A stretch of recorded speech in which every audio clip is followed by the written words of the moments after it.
அனைவருக்கும் வணக்கம். இன்னைக்கு என்னோட மாடி தோட்டத்தில் நான் பார்த்து சந்தோஷப்பட்ட சில விஷயங்களை உங்கள் கூட ஷேர் பண்ணுறேன். ஒரு வருஷம் முன்னாடி வச்ச ட்ராகன் ஃப்ரூட் கட்டிங்ஸ் நல்லாவே வளர்ந்து தன்னோட முதல் பழத்தை கொடுத்துருக்கு. ட்ராகன் ஃப்ரூட்டு மாதத்தில் ஒரு முறையோ 2 முறையோ தண்ணி விட்டாலே போதும். மெயினாக இதுக்கு தண்ணி நம்ம அடிக்கடி விடக்கூடாது.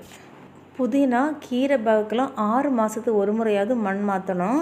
இன்றைக்கி இந்த புதினா பேக்கோட மண்ணை மாற்றி மீண்டும் புதினா வேர்க்கெலாம் நட்டு வச்சுருக்கேன். மேக்ஸிமம் 1 மந்த்லேயே இந்த பேக் ஃபுல்லாக நமக்கு புதினா கிடச்சிரும். என்னோடய மாடித்தோட்டத்தில் நான் தினம் பார்த்து சந்தோஷப்படக்கூடிய விஷயம் இந்த வெள்ளரிக்காய் தான். கோடை காலத்து ஏற்ற பயிர் அப்படின்னு போட்டேன். நிஜமாகவே கோடை கொண்டாட்டம் தான். ஒரு மாதமாக எங்கள் வீட்டில் வெள்ளரிக்காய் இல்லாத நாளே கிடையாது. இந்த வெள்ளரிக்காய் கொடி செகண்ட் ரவுண்ட் எனக்கு காய்க்குது. பூக்களை பார்த்தீங்களா, எவ்வளோ பூக்கள், நிறைய பிஞ்சுகள் விட்டுருக்கு. 2 நாள் முன்னாடி தான் இதிலேருந்து 5 பெரிய சைஸ் வெள்ளரிக்காய் பறித்தேன். சில நேரங்களில் பார்த்தீங்கன்னா வெள்ளரிக்காய் நல்லா முத்துன அப்புறம் தான் கண்ணுக்கே தெரியும். இலையும் காயும் சேம் கலராக இருக்கிறதுனால வெள்ளரிக்காயை பார்த்துக்கிட்டே வந்தப்போ இந்த மஸ்க் மிலன் கண்ணில் பட்டுச்சு. ஸோ டக்குன்னு இதை பார்க்க வந்துட்டேன். இதிலிருந்து ஏற்கனவே 6 நல்ல பெரிய சைஸ் மஸ்க் மிலன் எடுத்தாச்சு. இப்போ மீண்டும் 3 மஸ்க் மிலன் இருக்குது. கொஞ்சம் பூக்களும் 3-4 பிஞ்சுகளும் கூட இருக்குது. 2 வருஷமாக மஸ்க் மிலன் விதை கடையில் வாங்குறதே கிடையாது. ஒன்ஸ் இந்த மாதிரி செடிகளை வளர்க்க ஆரம்பிச்சிட்டோன்னா அதன் பிறகு நாமளே இந்த தரமான விதைகளை எடுக்கலாம். இந்த வெள்ளரிக்காய் கொடி பார்த்திங்கன்னா படர்ந்து போய்கிட்டே இருக்குது.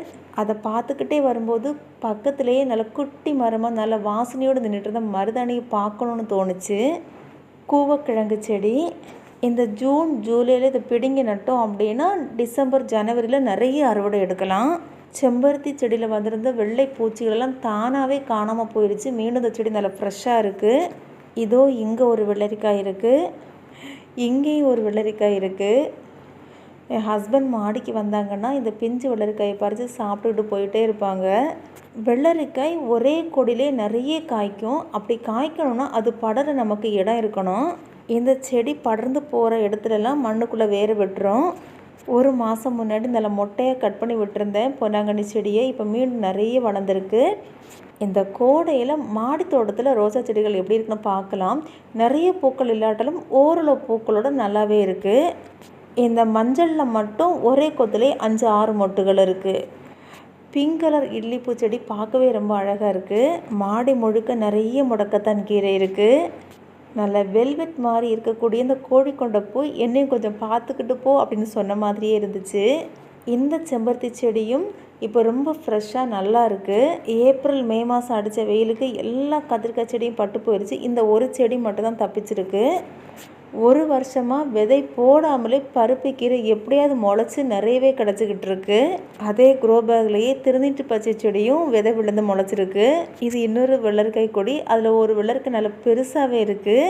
வெள்ளரிக்காய் பச்சையாகவும் சாப்பிடலாம், சமைச்சும் சாப்பிடலாம். எப்படி சாப்பிட்டாலும் உடம்புக்கு நல்ல ஒரு குளிர்ச்சி தரக்கூடிய ஒரு காய். ஒரு முறை வளர்த்துட்டோம்ல, இனிமேல் விதையை தொடர்ந்து எடுக்க வேண்டியது தான். இது என்ன கொடின்னு சொல்ல முடியுதா பாருங்கள். வெள்ளரிக்காய் கொடி கிடையாது, பார்க்குறதுக்கு அது மாதிரி இருக்குல்ல. இது பல மருத்துவ குணங்கள் கொண்ட குமட்டிக்காய். மற்ற செடிகள் அடுத்த வீடியோவில். நன்றி, வணக்கம்.